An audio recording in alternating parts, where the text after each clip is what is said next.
자, 그래서 오늘 우리는 이 골로새서 3장 5절부터 10절까지 말씀을 본문으로 땅의 지체를 죽이고 새로워졌음을 인식하자라는 제목을 가지고 함께 말씀 나누도록 하겠습니다. 자, 우리가 그 지난주에 골로새서 이제 3장을 시작을 하면서 그 하늘의 것이요, 즉 천국과 새 예루살렘, 그것에 대해서 나누는 시간을 가졌습니다. 그래서 관련된 이야기를 지난주에 세 가지를 나눴습니다. 그래서 첫 번째 나눴던 이야기가 무엇이었을까요? 천국을 기억하며 살자. 네, 그렇습니다. 그 예수님께서 우리 안에 계시는 그 이유를 지난주에 이제 한 가지를 더 말씀을 드렸었는데요. 예수님께서 우리 안에 계시는 이유는 우리를 예수님 닮도록 하시기 위해서 우리 안에 계시는 것이 가장 주된 이유지만, 또 하나가 하늘 보좌에 앉아 계심과 우리 안에 동시에 계시는 우리 예수님께서 우리를 수시로 하늘을 생각하게끔 하시기 위해서 우리 안에 계시는 것이다. 그 보좌와 우리의 영을 연결시켜 주시는 것이다 라는 얘기를 우리가 나눴습니다. 그래서 요한이 그랬던 것처럼 우리도 역시 천국과 다가올 새 예루살렘을 사모하며 살아가자라는 얘기를 우리 첫 번째로 함께 나눴습니다. 자, 그런가 하면 우리 두 번째로 나눴던 이야기가 무엇이었을까요? 새로운 가치관을 추구하자. 그렇습니다. 이 땅의 삶은 이제 그림자라고 그랬었죠. 성경에서 종종 그것을 강조를 하고 있는데요. 이 땅의 삶은 우리가 지나가야 될 나그네로서의 삶이고, 진짜 삶은 저 하늘에서 시작되는 것입니다. 그러니까 우리가 땅보다 하늘에 당연히 더 애착을 가지고 우리가 살아야만 하는데, 그러니까 우리가 하늘에서 살아가야 될 우리는 이 땅에서의 가치관을 버리고 새로운 가치관을 추구하며 살아야 된다라고 말씀을 드리면서, 지난주에 한 가지 예를 들었었죠. 예수님과 함께한 직장생활 그 책에 대한 내용을 말씀을 드리면서 5층에 사는 사람들은 완전히 가치관이 변화된 사람들이다, 그런 사람들의 모임이다 라는 얘기를 우리 함께 나눴습니다. 자, 그런가 하면 마지막 세 번째로 나눴던 이야기가 무엇이었을까요? 그렇습니다. 그 바울이, 그러니까 골로새서를 썼던 이 바울이 사실은 이제 재림을 굉장히 사모하는 사람이었었는데요. 예수님께서 이제 자기 생애 동안 예수님께서 재림하실 것이라고 믿어 의심치 않았던 사람이었습니다. 그러니까 더 열심히 살았던 것이었죠. 그러니까 우리도 부업에 게으르지 말고, 그러니까 세상 일에 게으르지 말고 본업도 충실해야 된다. 그래서 본업에 대한 이야기를 마태복음 25장을 다시 한번 예를 들면서 우리 말씀으로 더욱 기름 충만하게 되고, 또 우리 주변에 있는 그런 연약한 사람들 우리가 돌보는 삶을 살고, 그리고 예수님 닮아가는 그런 삶을 살자라는 얘기를 이제 말씀을 드렸었죠. 그리고 또 주변에 있는 그런 육신적인 사람들을 일꾼으로 만드는 일에 열심을 내보자라는 얘기를 마지막으로 나눴습니다. 자, 그래서 사랑하는 우리 나눔 있는 교회 성도님들 모두는 이 땅의 삶보다 우리 천국과 새 예루살렘에서의 삶을 사모하시고, 그에 합당한 삶을 그래서 이 땅에서 살아내시는 저와 여러분 되어지시기를 다시 한번 주님의 이름으로 간절히 축원드립니다. 시작하기 전에 우리 지난주 나눴던 그 주제, 또 이번 주 주제를 먼저 나누는 시간 갖도록 하겠습니다. 지난주는 우리가 그 하늘의 삶을 사모해야 된다라고 이제 바울이 선언한 얘기를 봤다면, 이제 이번 주는 땅의 삶에 집착하게 만드는 그 육신과 혼의 것들, 그것을 죽여야 된다라고 이제 선언을 했다라는 것이 그 이번 주 전체 이제 주제가 되겠습니다. 이제 줄거리가 되겠고요. 그리고 이제 그래서 이제 이번 주 주제는 이렇게 설정을 할 수 있겠는데, 땅에 있는 지체들을 죽이고 우리가 새로워졌다는 사실을 인식을 하자가 이번 주 주제가 되겠습니다. 자, 그래서 그 각절 말씀을 우리 함께 나누도록 할 텐데요. 먼저 5절 말씀 우리 함께 읽도록 하겠습니다. 그러므로 땅에 있는 너희 지체들을 죽이라. 그것들은 음행과 부정함과 무절제한 애정과 악한 욕정과 탐욕이니 탐욕은 우상 숭배니라 라고 말씀합니다. 여기 이제 그러므로라고 되어져 있는데요. 그러므로라는 건 이제 앞에서 우리 지난주에 나눴던 이야기가 되겠죠. 그리스도인은 하늘의 것들에 애착을 두어야 될 사람들이므로, 땅의 것이 아닌 하늘에 애착을 두어야 될 사람들이기 때문에, 그럼 어떻게 살라는 것이냐?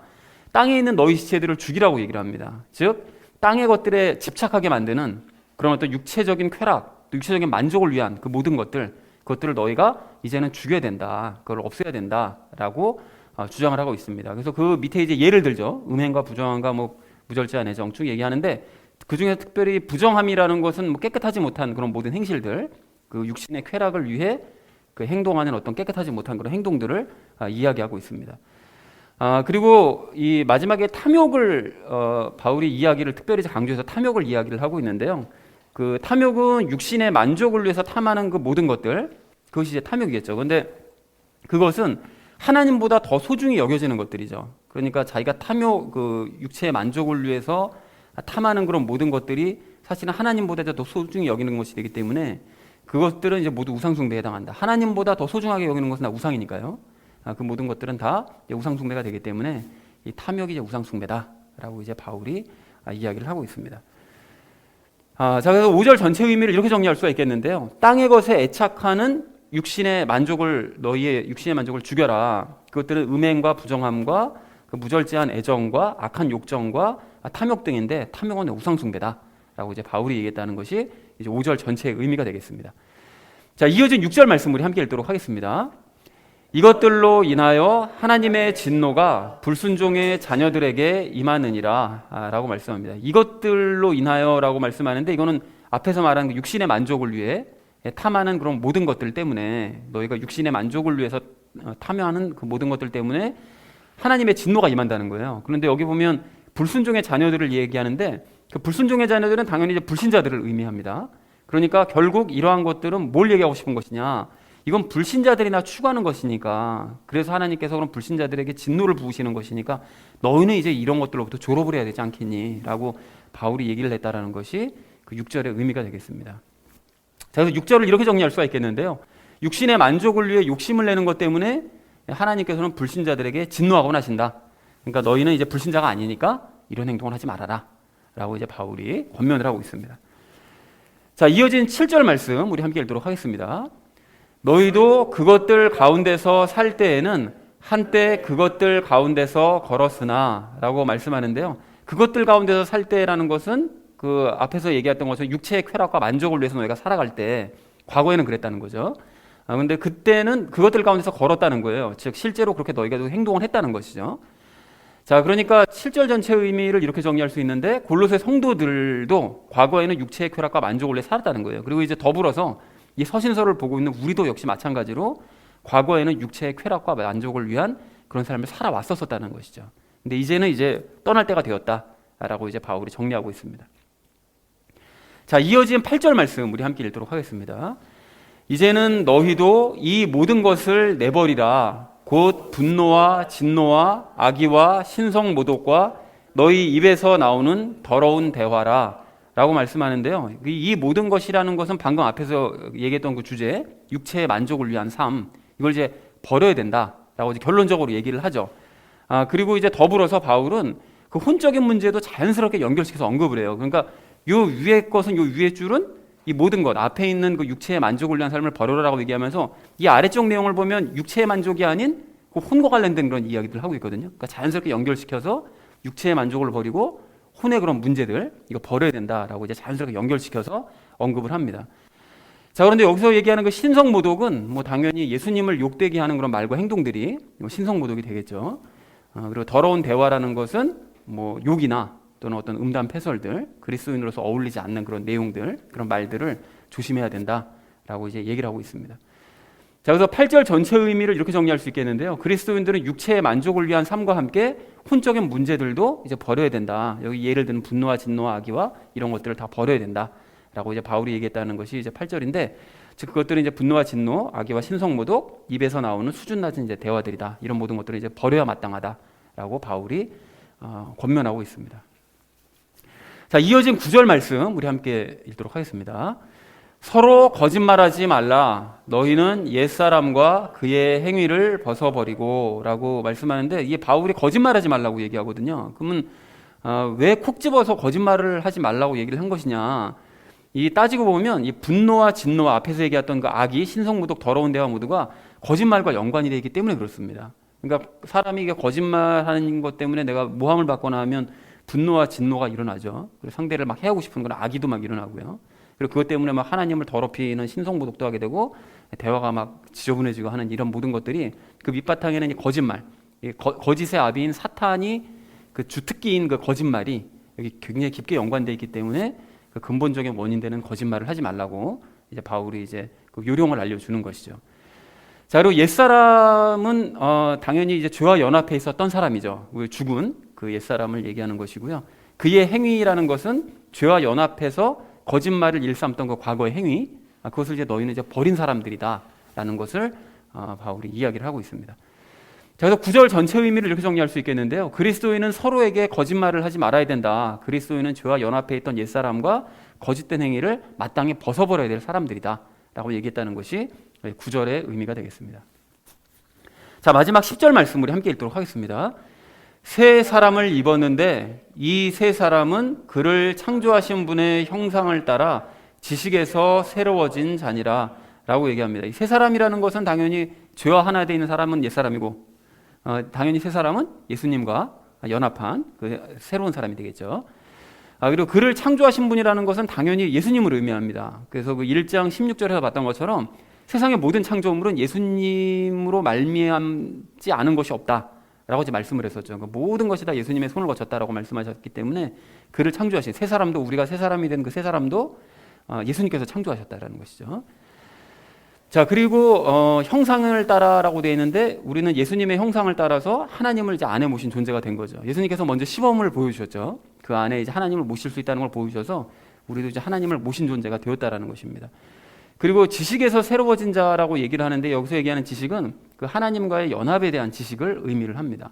그러니까 우리가 이제 그래서 새로워졌는데 하나님과의 연합을 늘 인식함으로써 생각이 완전히 달라진 자. 나는 옛날에 죄와 하나 되어서 늘 죄가 시키는 대로 이끌려 다니며 악한 일만 저질렀던 사람이었었는데 이제는 예수님과 연합해서 하나님과 거룩하신 하나님과 연합해서 하나님의 인도하심을 따르는 완전히 달라진 사람이 되었다라는 것을 우리가 인식하는 그런 새로운 자로 변화가 되었다라는 것이죠. 그러니까 너희는 이런 육체적인 어떤 만족을 위한 삶이나 또 혼의 어떤 그런 문제가 있는 그런 삶과는 전혀 어울리지 않는 사람들이다. 그러니까 이제 새로운 삶을 살아가야 된다라고 이제 권면을 했다라는 것이 오늘의 내용이 되겠습니다.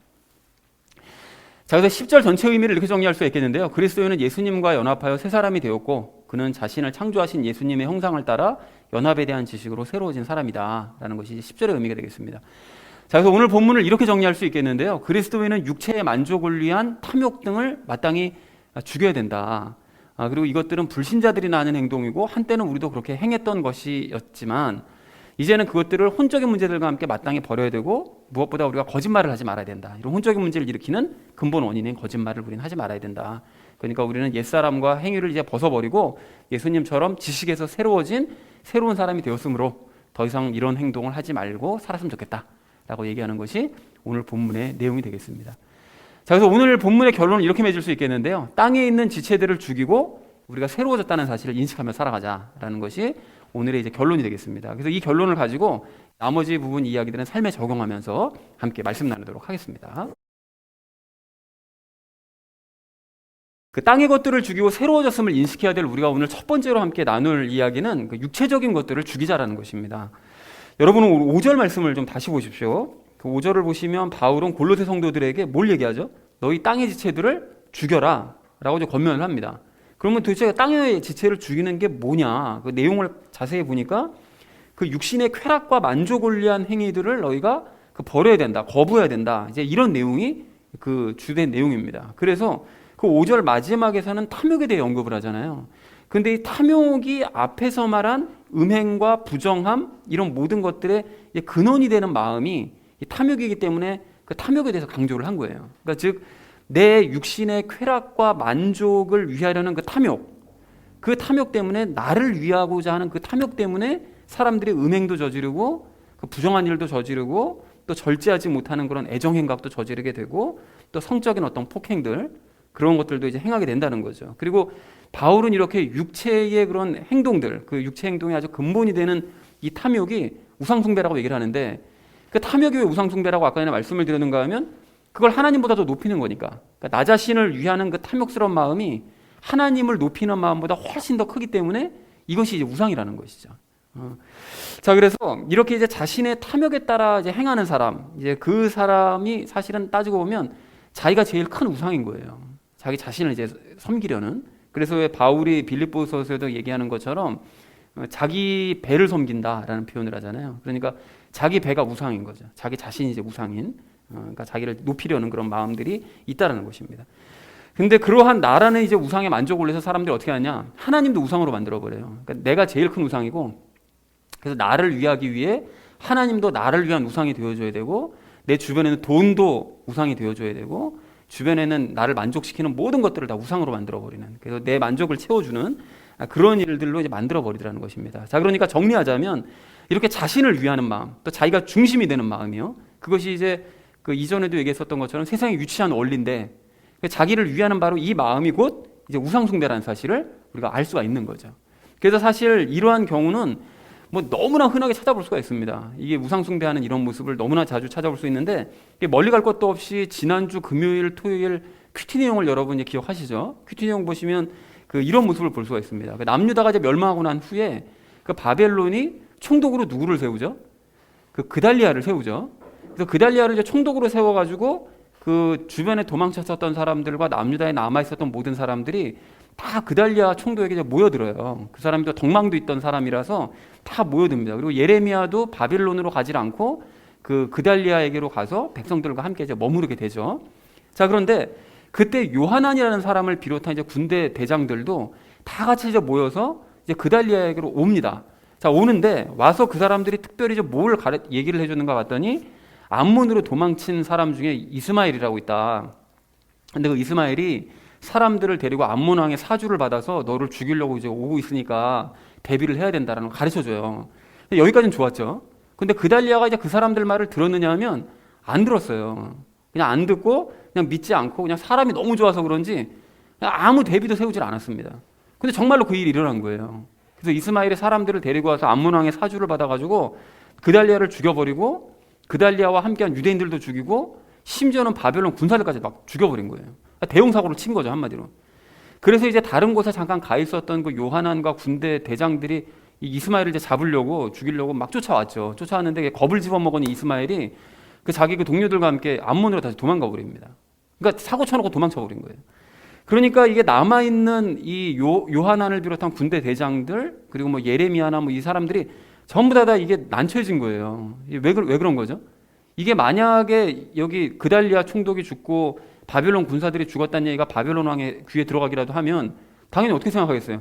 너희가 죽였지라고 생각하고 이제 쇼한다고 생각할 게 뻔하니까 그럼 완전히 진멸당하는 거잖아요. 이제 그렇게 되기 때문에 너무 두려워서 예레미야를 찾아갑니다. 예레미야를 찾아가서 하나님의 뜻을 여쭤요. 그래서 하나님께서 어떤 말씀을 우리에게 하시든지 우리가 다 순종할 테니까 하나님께서 뭐라고 말씀하시는지 우리가 좀 어떻게 했으면 좋겠는지 그 방법을 알려달라고 요청을 합니다. 그래서 예레미야가 기도를 하죠. 기도를 하고 이제 10일 뒤에 하나님의 말씀을 전하는데 하나님께서 뭐라고 말씀하시는가 봤더니 너희가 바벨론을 두려워하지 말고 그냥 이 땅에 머물러 살아라. 그러니까 두려운 마음은 이해를 하겠으나 하나님만 의지하고 있으면 아무 일도 안 생긴다. 그냥 걱정하지 말고 여기 그냥 머물러 살면 된다. 그런데 혹여나 너희가 만약에 내 말을 어기고 너희 뜻대로 만약에 이집트로 가려고 한다. 그러면 거기서 틀림없이 죽을 줄 알아라. 너희가 원하는 대로 하면 죽는다. 하지만 내 뜻대로 하면 산다. 이걸 말씀하신 거죠. 근데 이 말씀을 들은 요하난과 사람들이 이제 반응이 어떻게 됐냐. 우리가 그 사람들이 말한 것처럼 우리가 무슨 말씀을 하시니 절대적으로 순종하겠습니다 했으니까 순종했을까요? 순종하지 않습니다. 이게 내일 이제 그 얘기가 나오는데 자기들이 생각했던 거랑은 전혀 반대 얘기를 하신 거잖아요. 당연히 하나님께서 이집트로 가라 이렇게 말씀해 줄 줄 알았는데 가면 죽는다 이렇게 얘기하시니까 이게 지금 뭔 황당한 소리야 해가지고 트집을 잡아요. 하나님께서 그렇게 말씀하셨을 리가 없다는 거예요. 예레미야를 또 이제 붙들고 늘어지는 거죠. 트집 잡으면서. 그러니까 처음서부터 이 사람들은 하나님이 이집트로 가라고 말씀해 주실 것을 그냥 기대했던 거예요. 그냥 확인만 받고 싶었던 거죠. 다른 경우는 아예 생각하지도 않았던 이제 그런 상태였습니다. 그러니까 이 사람들은 그 바벨론의 보복, 사고는 쳐졌으니까요. 그래서 그 바벨론의 보복이라는 그 위기 앞에서 철저하게 자신들을 위하는 마음, 그냥 자기가 중심된 마음, 스스로 그냥 중심이 되는 그 우상숭배에서 그냥 벗어나질 않더라는 거예요. 그러니까 다시 말해서 내 육신의 안전을 위해서는 하나님은 나의 우상이 되어줘야 된다는 거예요. 내 뜻대로 행해주어야 될 우상이 되어줘야 된다라고 생각하더라는 것입니다. 이래서 이게 자기가 우상되는 게 이게 너무 무서운 결과인 거예요. 하나님은 그냥 금방 우상으로 만들어버리는 거죠. 자, 그런데 이러한 것은 이제 지금도 마찬가지입니다. 여러분, 우리나라에 복음이 들어온 지 시간이 굉장히 오래 지났거든요. 지금으로 한 120년 정도가 지났는데 벌써 그 일제시대를 거쳐서 전쟁까지 치렀잖아요. 그러니까 정말 험난한 과정을 많이 겪었는데 그 치른 이후에 우리나라가 세계에서 최빈국이 됩니다. 가장 못 사는 나라가 된 거예요. 그랬을 때 모든 국민들이 경제 재건이라는 한 목표에 꽂혔습니다. 그런데 그때 교회도 예외가 아니었어요. 교회도 이제 바깥에서 막 기업들이 막 대기업으로 막 커져가고 이럴 때 교회들도 점점 덩치를 키우는 일에 열심을 했거든요. 근데 그러면서 사회의 이제 경제개발 붐이 일었을 때 교회도 점차 이제 기업화돼서 설교도 늘 경제적인 것에 이제 초점이 맞춰졌습니다. 그래서 점차 하나님을 이제 중심 자리에서 몰아내고 그 원인이 있는 거죠. 그 잘 먹고 잘 사는 얘기를 한 것이 이제 원인이 있었던 거예요. 사회 분위기랑 발맞춘 거죠. 그냥 잘 먹고 잘 사는 거, 그리고 자기의 육신의 평안과 만족, 그것을 하나님의 자리에 이제 놓기 시작한 거예요. 점차 변질돼 가기 시작한 거죠. 그러니까 그렇게 점차 개인의 부와 만족이 우상화되어 가기 시작했고, 그래서 자연스럽게 하나님도 이제 우상처럼 섬기기 시작하는 거예요. 예전에 하나님만 섬겼는데 이제 하나님을 나의 만족을 위한 우상으로 섬기기 시작한 거죠. 그래서 설교도 늘 예수 믿고 잘 살아보자, 예수 믿고 건강해져 보자, 예수 믿고 우리가 덕 좀 보자. 그러니까 전부 다 우상인 나를 위하는 설교, 그것이 참 좋은 설교였던 거예요. 그러니까 잘 될 거다, 이런 설교가 좋은 거죠. 그리고 사람들은 그런 설교가 이제 우상 숭배인 것도 모르는 채 그런 메시지를 성경과 잘 연결시켜서 풀어내는 설교를 명설교라고 여겼어요. 그리고 그런 설교에 아주 열광들을 했습니다. 그러니까 본인 자체가 우상이 되다 보니까 그 우상을 숭배하는 설교가 귀에 쏙쏙 들어오는 거죠. 다른 설교들은 막 성경을 풀고 이러는 건 재미가 하나도 없는 거예요. 내가 중심이 아니니까. 그러니까 그런 설교가 귀에 쏙쏙 들어옵니다. 그래서 이와 관련된 말도 안 되는 성경 해석들이 정말로 많은데, 그 중에서 이제 압권이 뭐냐면 그 마태복음 10장 42절 그 마지막 말씀이 압권이에요. 제가 생각할 때는 여러분 들어보시죠. 또 누구든지 제자의 이름으로 이 작은 자들 중에 하나에게 찬물 한 잔이라도 주어 마시게 하면 진실로 내가 너희에게 이르노니 그가 결코 자기 보상을 잃지 아니하리라 하시니라, 이렇게 말씀하세요. 여러분 이 말씀 잘 아시죠? 근데 이 말씀은 이게 무슨 말씀인가 하면 예수님께서 이제 제자들을 전도 여행 보내시면서 그 하셨던 말씀들 중에 마지막 말씀이거든요. 근데 이 마지막 말씀 뜻이 무엇인가 하면 예수님께서 이 말씀을 하셨던 것은 제자들이 이제 복음을 전하잖아요. 예수님께서 그 말씀하셨던 복음을 사람들에게 나가서 이제 전할 때 그 유대인들이 그 복음을 무시하지 않고 도리어 이제 제자들을 막 위하는 마음을 가지고 수고하신다고 이제 물이라도 한 잔 떠주면서 고생하시라고 이렇게 하면 그 사람은, 그 유대인은 구원의 기회를 놓치지 않을 거다, 구원의 기회를 얻을 수 있을 것이다, 그런 의미예요. 순수하게. 그런데 이걸 이제 어떻게 해석을 했느냐, 이 구절만 한 절만 딸랑 떼내가지고 설교를 합니다.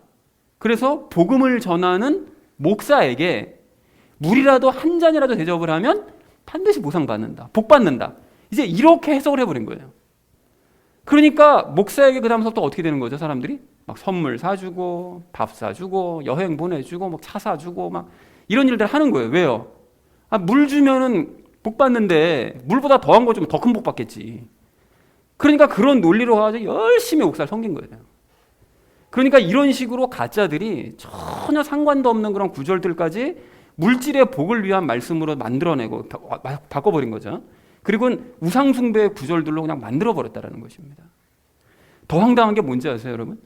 이 구절에서 말씀하시는 그 작은 자가 사실은 목사가 아니라 바로 자기 자신이에요. 자기 자신. 그러니까 복음을 전해야 될 바로 자기 자신에 대한 말씀이라는 것입니다. 그러니까 복음을 전하는 나 자신을 무시하지 않는 그런 불신자들은 구원의 기회를 얻을 수 있을 거다. 그러니까 너가 예수님의 복음을 전하면, 그리고 그 사람들이 너를 갖다 무시하지 않고 위하는 마음을 가지면 그 사람이 구원의 기회를 얻을 수 있어. 이런 참 좋은 말씀이니까 예수님께서 우리에게 주시는 그 복음 전도자로서의 그런 굉장히 귀한 자리를 허락해 주신 그런 말씀인데, 이런 자리를 버리고 그냥 물질의 복이나 좀 어떻게 좀 목사 잘 섬기면 좀 복이나 좀 한번 줘보세요, 손이나 벌리고, 이렇게 되니 이게 탐욕, 이게 우상 숭배가 아니면 이게 뭐겠느냐고요. 그리고 이렇게 물질의 복에 대한 가르침, 탐욕의 가르침, 우상 숭배의 가르침이 사그라들지 않고 지금도 계속되고 있어요. 아마 지금 이 시간에도 아마 여러 교회에서 그런 거 선포하고 있을걸요. 그런데 이러한 가르침이 좀처럼 사그라들지 않는 이유가 뭐냐? 이게 너무 뻔합니다. 수요와 공급의 법칙이 있기 때문에 그런 거예요. 당연히 탐욕스러운 교인들이 많으니까 그거에 맞춘 메시지가 나갈 수밖에 없다는 것이죠. 그러니까 둘이 그냥 짝짝꿍 돼가지고 서로 상부상조하고 있는 거죠. 하나님과는 전혀 상관없는. 여러분 한번 생각해 보시죠. 이게 구약 성경을 여러분 읽어보시면 주목하셔야 될 게 뭐냐면, 좀 약간 과장을 좀 보태서 말씀드리면 창세기서부터 말라기서까지 처음부터 끝까지 그 안에 내포되어 있는 말씀은 우상 숭배에 대한 말씀들이 거의 다예요. 그리고 우상 숭배를 하면 절대 안 된다. 그리고 그렇게 되면 하나님께서 진노하신다, 그 벌 받는다. 이 말씀이 처음부터 끝까지 채워져 있거든요. 구약 성경 거의 다. 근데 신약 성경으로 들어오면 갑자기 우상 숭배에 대해서 경고하는 말씀이 뚝 사라져 버려요. 그죠? 간혹 나옵니다. 간혹 한 줄만 간혹 언급하고 그거를 주된 메시지로 얘기하는 경우는 거의 없어요.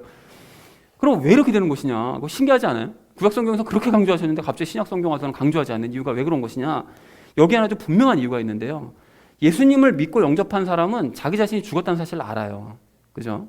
자기 자신이 죽었다는 사실을 알기 때문에 제일 큰 우상이었던 자기 자신이 사라져버렸기 때문에 더 이상 하나님을 우상으로 만들지도 않고 주변의 것들을 우상으로 만들지도 않기 때문에, 즉 오늘 본문 말씀을 빌려서 말씀드리자면 탐욕이 사라져버려서 자발적으로 자신이 우상을 버리기 때문에 우상 숭배에 대해서 더 이상 강조하거나 경고를 하지 않는다라는 것입니다. 필요 없으니까, 안 해도 알아서 잘하니까.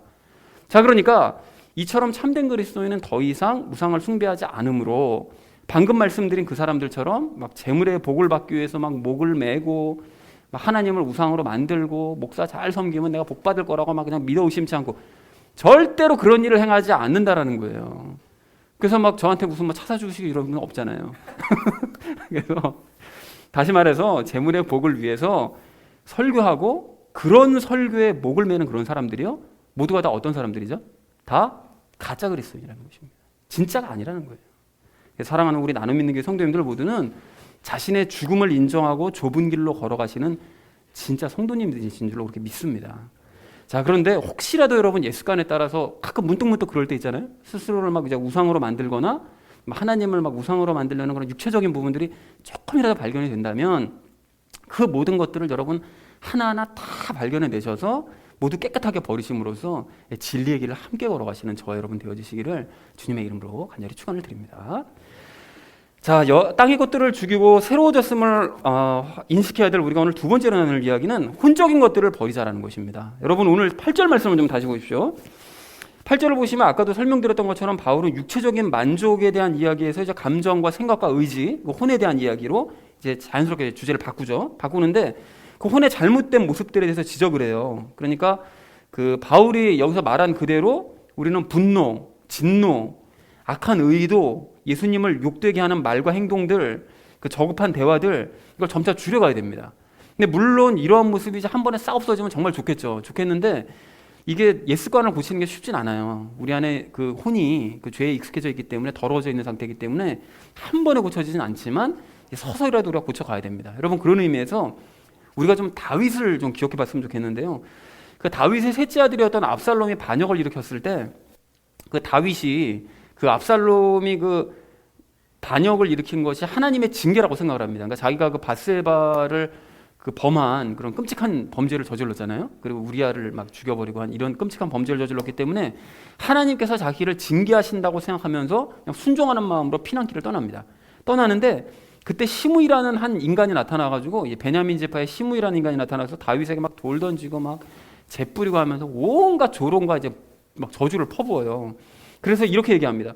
사울 왕을 그렇게 쫓아내더니, 사실은 쫓아낸 게 아니었죠. 사울은 잘못해서 죽은 건데 사울 왕을 그렇게 네가 쫓아내더니 이제 아들에게 쫓기는 신세가 됐구나. 아주 꼴 좋다 하면서 막 돌멩이를 던지면서 막 조롱을 퍼붓습니다. 그래서 그때 곁에 서 있던 그 아비새가 저 개 같은 인간 내가 가서 목을 좀 베고 오겠다고 막 다윗한테 이러니까 다윗이 막 뜯어 말립니다. 뜯어 말리면서 이렇게 얘기해요. 내 뱃속에서 난 내 아들이 내 생명을 찾거늘 이제 이 베냐민 족속은 얼마나 더 그리하랴. 주께서 그에게 명하셨으니 그를 내버려 두고 그가 저주하게 하라. 그러니까 하나님께서 저렇게 저주하도록 그냥 허락해 주시는 것이니까, 내버려 두시는 것이니까 그냥 내버려 두라는 거예요. 자기는 지금 저주를 받아도 싸다는 거예요. 그런 행동을 했다는 거예요. 근데 여러분 이 상황이 뭐 그럴 수도 있겠지라고 생각하실 것이 아니라 이게 내 상황이라고 여러분 한번 생각해 보세요. 이게 가뜩이나 지금 이게 자식이 뭐 이유가 어찌됐든 이유는 자기가 분명히 그 원인을 제공한 건 맞지만, 그렇지만 가뜩이나 자식이 이제 반역을 일으켜서 지금 나이 먹고 힘들어 죽겠는 그런 상황에서 그냥 계획에도 없는 피난길에 올라가지고 힘들기도 하고 창피해 죽겠는데, 근데 거기 갑자기 나타난 인간이 모든 백성들이 다 듣는 앞에서, 그래서 자기가 왕이잖아요 아직까지. 근데 그 모든 사람들이 듣는 앞에서 사실이 아닌 것을 사실인 것처럼 막 말하면서 온갖 비난을 퍼붓고 막 조롱을 하니 이게 화가 날 법도 하지 않겠습니까? 그러니까 내가 뭐 잘못했든 아닌 이유를 떠나서 저 인간 화풀이라도 한번 하고 싶다는 이런 생각이 들 수도 있을 거잖아요. 그런데 다윗은 자신이 행한 일을, 그런 일을 통해서 진심으로 반성을 하면서 이 분노와 진노, 이제 악의를 품지 않고 또 하나님을 원망하는 그런 신성 모독도 오늘 8절에서 말씀하신 그 모든 것들을 행하지 않더라는 것입니다. 자, 그런데 이렇게 자기 감정을 다스린 이 다윗에게 우리가 도전을 받아야 되는 이유가 있는데요. 그게 뭘까요, 여러분? 다윗은 죄 문제를 아직 해결받지 못한 구약시대 인물이에요. 예수님과 연합도 하지 않은 구약시대 인물이라고요. 자기 힘으로 죄를 다스려야만 했었던, 연합한 상태에서 그 죄를 어떻게든 다스려야만 했었던 그런 구약시대 인물이라는 것입니다. 그런데 그럼에도 불구하고 이 다윗이 자신의 감정을 그렇게 조절하고 제어할 수 있었다면 예수님과 연합한 우리는 마땅히 더더욱 우리의 감정을 조절할 수 있어야 된다는 것입니다. 본을 보여주신 분이 계시죠? 예수님이 그러셨잖아요. 당신이 창조한 그 인간들이 자기 뺨을 때리고 얼마나 그 치욕스러워요. 그리고 침을 뱉고, 그리고 주먹으로 때리고, 막 뺨을 때리고, 두들겨 패고, 막 십자가에 막 못 박고, 이런 온갖 조롱과 모욕을 다 당하시면서도 우리 예수님의 감정을 제어하시잖아요. 그리고 또 스데반 집사도 마찬가지죠. 자기를 아무 잘못도 없는데 폭행하고 심지어 돌까지 던지면서 막 저주하는, 막 조롱하는 그런 유대인들을 위해서 어떻게 하죠? 도리어 기도를 하잖아요.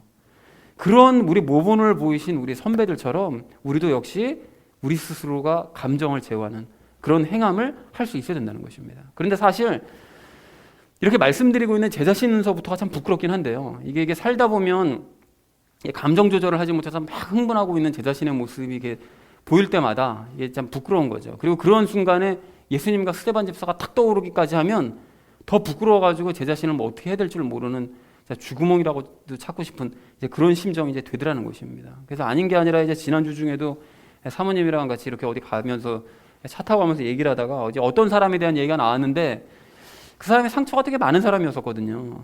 이제 사람들에게 드러내지 않아서 그렇지. 근데 그 사람이 상황을 막 자기 마음대로 그냥 오해하고서는 그냥 자기 상상하고 막 거짓말을 막 그냥 짬뽕하고 버무려가지고 자기 주변 사람들에게 그냥 저에 대해서 막 이상한 막 얘기를 막 해버린 거예요. 그래가지고서는 사람들이 막 저를 보고 슬금슬금 피하더라고요. 정말 너무 어처구니가 없었죠. 그러니까 그런 어처구니 없는 일이 벌어진 적이 있었는데, 그래서 옛날 그 생각이 막 갑자기 딱 떠오르니까 막 저도 모르게 막 예습관이 막 발동해가지고 막 분노하고요. 막 그래도 그 분노를 막 그대로 막 표출을 하다 보니까 제가 사모님을 막 힘들게 하는 것 같더라고요. 그 순간 딱 느껴졌어요. 그래서 상처 많은 그 사람 때문에 저도 상처받고 사모에게도 상처를 주니 이건 정말 못할 짓이다 이런 생각이 딱 들더라는 것입니다. 그래서 이렇게 혼을 제어하지 못하면, 스스로의 혼을 제어하지 못하면 자신도 남도 이제 다 힘들게 만들 수밖에 없다라는 사실을 우리가 기억해야 되는데, 여기서 우리가 확인해야 될 중요한 사실이 있습니다. 그게 뭔가 하면 우리의 혼을 흔드는 이런 문제들 있잖아요. 이런 문제들 그 밑바탕에는 오늘 9절에서 말씀하시는 거짓말이 강력하게 작용하고 있다는 것입니다. 그러니까 방금 말씀드린 그 사람도 다른 사람들에게 거짓말을 말해서 저로 하여금 분노와 진노와 악의를 품게 만드는 거 아닙니까? 그래도 더러운 대화도 막 하게 만드는 거죠. 막 사람을 막 뒷담화하게 만들고 막 이렇게 되는 거죠. 그리고 아까 말씀드렸던 시므이란 그 인간도 마찬가지인데, 그 사울이 왕자리에서 물러난 건 다윗 때문이 아니잖아요. 근데 마치 이제 다윗이 죽여가지고 왕자리를 빼앗은 것 마냥 막 거짓말을 막 하니까 옆에 서 있던 그 아비새 그 부하가 막 분노와 진노와 막 악의를 품게 저 개 같은 인간들 가서 죽여버리고 말겠다고 뭐 이런 그 혼을 흔드는 이런 일을 하게 만들더라는 것입니다. 근데 이건 지금도 마찬가지입니다. 그 신천지가 대표적인 예로 그 온갖 거짓말로 막 교회들 막 무너뜨리고 막 사람들 그냥 가정도 막 파탄 내버리고 이래가지고 사람들을 막 분노하고 진노하게 만들고 있고요. 그리고 작년에 코로나 그 초반 사태에는 그들의 특기잖아요, 거짓말이. 거짓말해가지고서는 막 확진자 엄청 늘어났었잖아요. 그리고 명단도 막 거짓말을 제출하는 바람에 모든 국민들이 막 분노와 막 진노하는 이런 결과가 나타나더라는 거죠. 그리고 그걸 본 그 불신자들이 교회 전체를 다 비방하고 막 하나님을 비방하면서 신성 모독까지 하는 그런 말까지 서슴없이 내뱉게 만들더라는 것입니다. 그리고 이 외에도 뭐 가정의 불화, 뭐 교회 내의 불화, 뭐 국가 간의 분쟁 역시 이 모든 것들이 다 거짓말이 이게 원인이 돼서 혼이 흔들려가지고 불화가 일어나는 경우가 이게 대부분이더라는 것입니다. 자, 그러므로 어떻게 됩니까? 우리는 일단 우리끼리만이라도 오늘 9절 말씀처럼 서로에게 거짓말하지 말고 늘 솔직하게 원합니다. 아니, 우리가 예수님과 연합해서 말씀을 기준으로 살아가는 사람은 솔직할 수밖에 없어요. 거짓말을 할 이유가 없거든요. 근데 여기서 한 가지 좀 주의하실 점이 있죠. 솔직하자 그러니까 우리 남편은 더럽기가 막 이런 말도 못해요. 뭐 우리 애는 막 그냥 막 부모를 막 우습게 알아요. 우리 가정 얘기 아닙니다. 그냥 그렇다는 거예요. 예를 들면 이제 막 그런 얘기를 막 하면서 막 묻지도 않은 말을 그냥 막 자기 혼자 그냥 할 말 안 할 말 그냥 다 해놓고 난 다음에 뭐 솔직해지자며 뭐 이렇게 얘기하는 사람이 있다면 그 사람은 솔직한 게 아니라 지혜가 없는 사람인 거예요. 그러니까 솔직을 가장해서 자기 외에 남을 돌려 까는 사람입니다. 그러니까 이러면 더 큰 분노를 유발할 수 있는 거죠. 솔직하자는 것은 뭡니까? 자기 자신에 대해 솔직해야 된다는 거예요. 자기 자신에 대해서. 그러니까 자기 자신에 대한 것들에 대해서 솔직하게 털어놓으면서 상대방과 얘기를 할 수 있어야 된다는 것입니다. 그리고 이렇게 서로에게 솔직해짐과 더불어서 혹시 다른 사람으로 인해서 내가 거짓말 때문에 막 분노하고 진노하고 막 악의를 품게 되고 이런 상황이 닥쳐온다 할지라도 예수님의 능력으로 그 분노와 진노와 그 악의를 다스리고 더러운 대화를 자제하는 우리 모두가 되기를 소망을 합니다. 그래서 사랑하는 우리 나눔 있는 교회 성도님들 모두는 생각과 감정과 의지요, 즉 이 혼을 다스리는 성도님들 되시기를 바랍니다. 예수관에 따라서 아직 남아있는 그런 안 좋은 이 혼적인 모습들을 서서히 버려가는 우리가 되자는 것이죠. 그래서 언젠가 예수님처럼 그리고 스데반 집사처럼 그 원수를 위해 기도까지 하게 되는 저와 여러분 되어주시기를 주님의 이름으로 간절히 축원을 드립니다. 자, 영의 것들을 죽이고 새로워졌음을 인식해야 될 우리가 오늘 마지막 세 번째로 나눌 이야기는 영적인 지식으로 새로워져 가자는 것입니다. 여러분, 오늘 우리가 방금 그 앞에서 나눴던 이야기들이요, 그 육체적인 만족을 위한 삶을 버리고 또 혼의 어떤 문제들을 전부 다 죽이고 해야 되는 이런 이야기들을 우리가 좀 더 잘 고쳐가려면 이거 어떻게 해야 되느냐, 이 오늘 10절 말씀에 근거해서 두 가지를 생각할 수가 있는데, 그 첫 번째는 우리가 새롭게 된 사람, 즉 예수님의 형상을 가진 사람이 되었다는 사실을 기억해야 됩니다.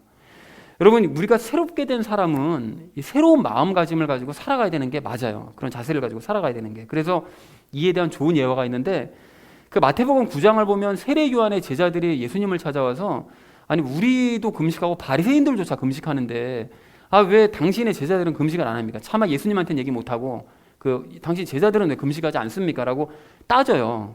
그러니까 이게 장로들의 유전에 따라서 그 항의를 한 거죠. 그러니까 거기 익숙해져 있으니까. 그때 이제 예수님께서 말씀을 하십니다. 새 시대가 열려졌다.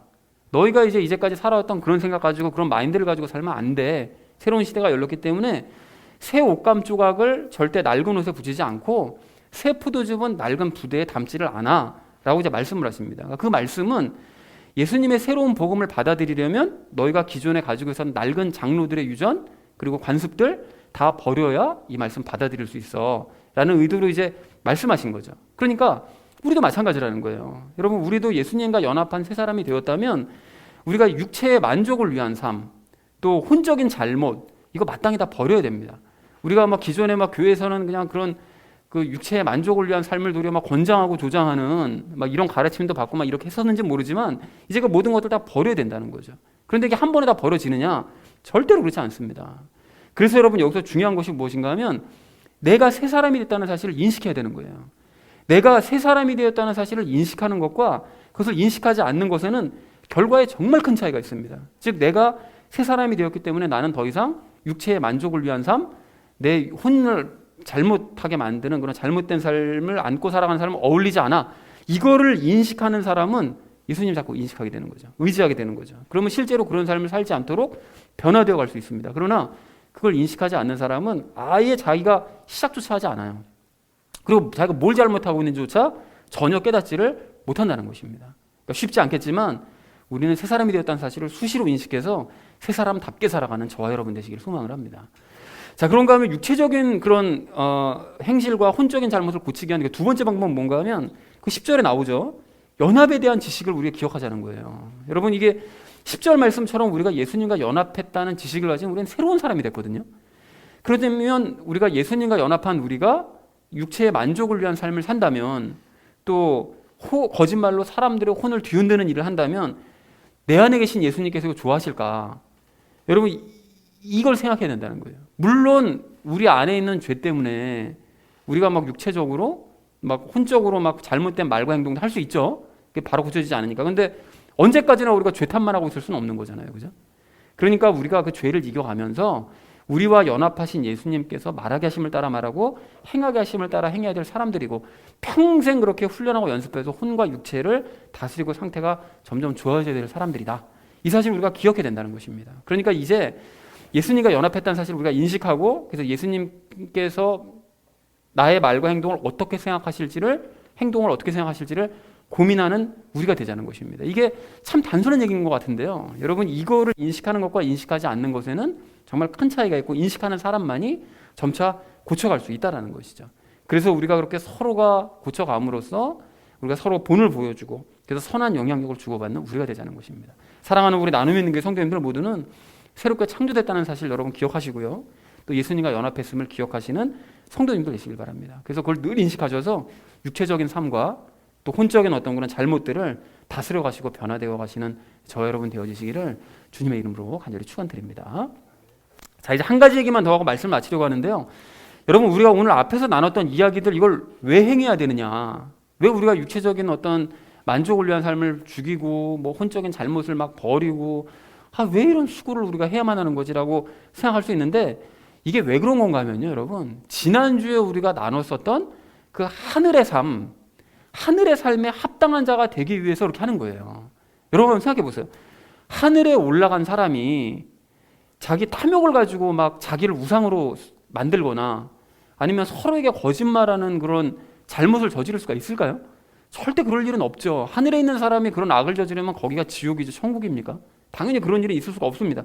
그래서 여러분 여기서 중요한 사실을 한 가지 생각하셔야 되는데 영의 구원을 받았다고 하는 어떤 사람이 예수님을 자기가 믿고 영접했대요. 그런데 그런 사람이 이 땅에서 혼의 구원을 위해서는 아무것도 안 해요. 그러다 죽었어요. 그러다가 죽으면 저절로 죽는 순간 막 탐욕도 사라지고 거짓말도 안 하는 그런 깨끗한 사람으로 갑자기 뿅 하고 바뀔까요? 여러분 그렇게 되지 않는다는 거예요. 육신이 사라질 때 물론 죄도 함께 사라지기 때문에 우리는 그 죄를 육신 밖으로 밀어낸 사람들이라서 육신이 죽으면 죄도 사라지기 때문에 아마 많은 부분은 그게 될 수 있을지 모르지만 항상 말씀드리듯이 혼은 죄의 영향을 받아서 많이 더러워져 있는 상태거든요. 그렇기 때문에 죽어서 우리가 육체와 분리돼서 죄가 없어진다 할지라도 혼의 상태가 갑자기 뿅 하고 좋아지는 경우는 없다라는 것입니다. 더러워진 상태 그냥 그대로 있는 거예요. 그리고 그랬기 때문에 우리가 이 땅에서 혼을 깨끗하게 만드는 훈련을 하는 것입니다. 아니 영의 구원을 받은 사람은 마땅히 그렇게 하고 싶어져요.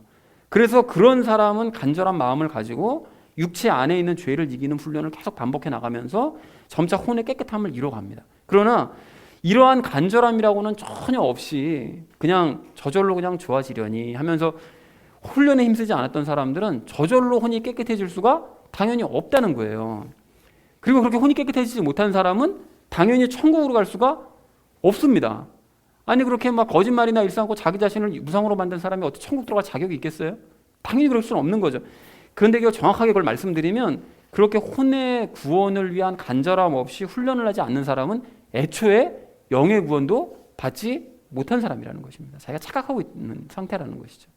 그래서 사랑하는 우리 나눔 있는 교회 성도님들 모두는 연합하신 예수님께 더욱 주목하시고 예수님과 함께 연습을 하셔서 육체적인 만족과 혼적인 문제들을 버려가는 성도님들 되시길 바랍니다. 여러분 꼭 그렇게 하셔서 장차 하늘나라에서 큰 기쁨을 누리며 살아가시는 저 여러분 되어지시기를 주님의 이름으로 간절히 축원을 드립니다. 우리 함께 기도하겠습니다.